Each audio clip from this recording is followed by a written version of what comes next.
2050 সাল। হঠাৎ বনের ভেতর জরুরি অ্যালার্ম বেজে উঠল। গাছগুলো একে একে শুকিয়ে যাচ্ছে। ভবিষ্যতের পৃথিবী কি তবে শেষ হয়ে যাবে?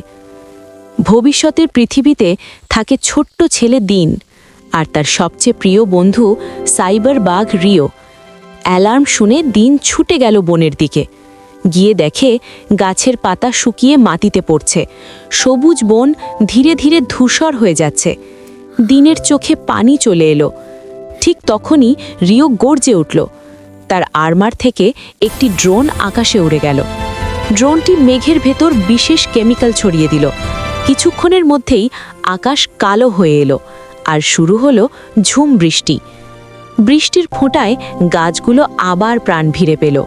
পুরো বন আবার সবুজ হয়ে উঠল। দিন আর রিও বৃষ্টিতে ভিজে হাসতে লাগলো, কারণ ভবিষ্যতের পৃথিবীতে প্রকৃতিকে বাঁচায় মানুষ আর প্রযুক্তির বন্ধুত্ব।